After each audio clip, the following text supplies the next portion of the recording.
और अब अपनी चर्चा को शुरू करते हैं। सबसे पहले ऋषिकेश, आपके पास ही आना चाहूंगी। ये जो क्षेत्रीय पार्टियों को खत्म करने का इस वक्त लगातार दौर चल रहा है, हमने देखा आम आदमी पार्टी से लगातार शुरू हुई, आम आदमी पार्टी के राज्यसभा सांसदों को तोड़ा गया, उसके बाद टीएमसी, माना कि विधानसभा चुनाव में बीजेपी को बहुत बड़ी जीत हासिल हुई, लेकिन टीएमसी के 20 जो सांसद है वो बागी हो गए। उसके बाद अब शिवसेना, उद्धव ठाकरे, अब समाजवादी पार्टी में टूट की खबर सामने आ रही है। केशव प्रसाद मौर्य यूपी के डिप्टी सीएम इस बात की तस्दीक करते नजर आ रहे हैं। क्या चल क्या रहा है ये? दिव्या, देखिए, पहले मैं बता दूं कि जो महाराष्ट्र की घटना है और जिसमें 6 सांसदों के जाने का दावा है, तो उस पर जो अभी अपडेट ये है कि अभी चिट्ठी लोकसभा स्पीकर को मिली है, नहीं मिली है, इसकी औपचारिक पुष्टि नहीं हो पाई है। और जो संजय राउत की टीम है, देर रात में जब वो लोग कर रहे थे तो उनके मुताबिक कहा जा रहा था कि एक उसमें नंबर कम रहे, अभी नंबर वो 5 है, छठा व्यक्ति है वो उहापोह की स्थिति में है और उनका नाम संजय पाटिल है, जो मुंबई के ही सीट से जीत कर आया, जो मुंबई शहर की सीट है उसमें जीत कर आया था। और जो मातोश्री में बैठक हुई थी उसमें वो फिजिकली तौर पर मौजूद थे। तो एक जो अपडेट ये है, लेकिन वो कहा जा रहा है कि वो उनसे बात नहीं हो पा रही, कम्युनिकेट नहीं हो पा रही है, लेकिन भाया मीडिया उनको अप्रोच किया गया है और वो कन्फ्यूजन की स्थिति में है। तो वो नंबर अभी 5 है, 6 नहीं पूरा हुआ है। दूसरी जो समाजवादी पार्टी के बारे में बात चल रही है और जिस चिट्ठी को लेकर कि रामगोपाल यादव जो गृह मंत्री अमित शाह को वो जो चिट्ठी दे रहे हैं, वो बजट सेशन का है दिव्या। और उस वक्त हम लोग पार्लियामेंट में मौजूद थे और उस वक्त ये जो वीडियो था वो वायरल हुआ था और उसी चिट्ठी को आधार बनाकर कहा जा रहा है कि अगला जो नंबर है वो समाजवादी पार्टी का है। क्योंकि जो महाराष्ट्र का 4 साल पहले जो 22 में सबसे पहले शिवसेना को तोड़ा गया, विपक्ष में पार्टी थी, और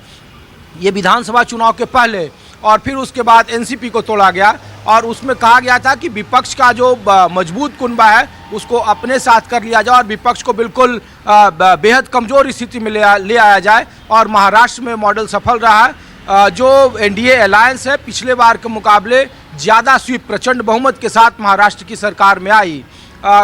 यही फार्मूला उत्तर प्रदेश में अपनाए जाने की चर्चा है और जिसको लेकर खुद जो केशव प्रसाद मौर्य हैं, हालांकि 2022 में यही केशव प्रसाद मौर्य जो दिव्या, वो सिराथू इलाहाबाद से बगल की सीट थी, वो विधानसभा का चुनाव हार चुके थे खुद डिप्टी सीएम रहते हुए। और जब वो कह रहे हैं कि उनके समाजवादी पार्टी के कई सांसद हैं वो उनके खेमे में हैं और लेकिन वो लेना नहीं चाहते हैं, तो इसके पहले 111-110 सीट 2022 में दिव्या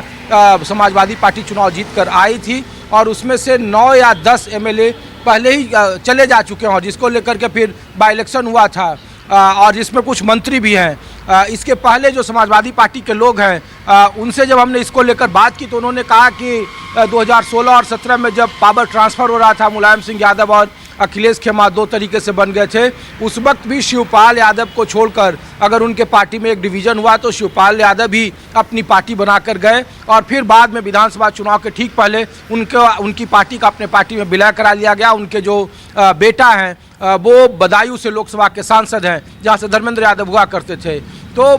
जो समाजवादी पार्टी का कुनबा है उनके हिसाब से कहा जा रहा है कि उनकी पार्टी अटूट है। अब जो 37 नंबर है और जिसमें 26 लोकसभा के सांसद चाहिए दिव्या, उसको लेकर भी गणित गिनाया गया। कहा गया कि देखिए 4 तो लोकसभा के सांसद मुस्लिम कम्युनिटी के हैं, इकरा हसन कैराना से हैं, क्या वो जैसे तृणमूल कांग्रेस के 3 लोकसभा सांसद पश्चिम बंगाल में अलग बागी गुट में शामिल हुए, क्या वो उस फार्मूले पर जा सकते हैं? तो कैराना की राजनीति करने वाले जानते हैं कि बीजेपी के साथ या अलायंस करने पर क्या स्थिति होगी, जो उनका दावा। हालांकि पश्चिम बंगाल का लोग एग्जाम्पल दे रहे हैं कि मुर्शिदाबाद, जंगीपुर, बहरामपुर, ये तीनों जहां 60% मुस्लिम बहुल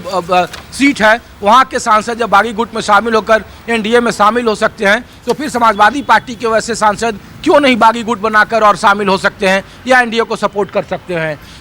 लेकिन समाजवादी पार्टी का जो तर्क है 6 या 7 तो दिव्या उनके अपने ही परिवार से हैं। कन्नौज से खुद अखिलेश यादव हैं, मैनपुरी से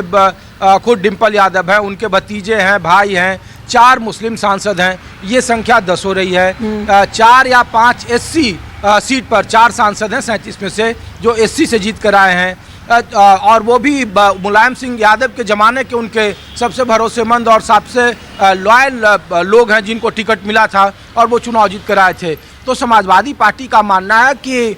इसमें उनको सफलता नहीं मिल रही है, इसलिए एक माइंड गेम है, मनोवैज्ञानिक मतलब आंकड़ों में फंसाने की कोशिश है कहीं ना कहीं, और एक शुगुफा छोड़ दिया है कि भाई समाजवादी पार्टी उसी में उलझी रहे। ठीक है, वो तो मैं फखरुल हसन साहब से भी और जो है इस पर एक प्रतिक्रिया ले लूंगी, लौटूंगी आपके पास ऋषिकेश।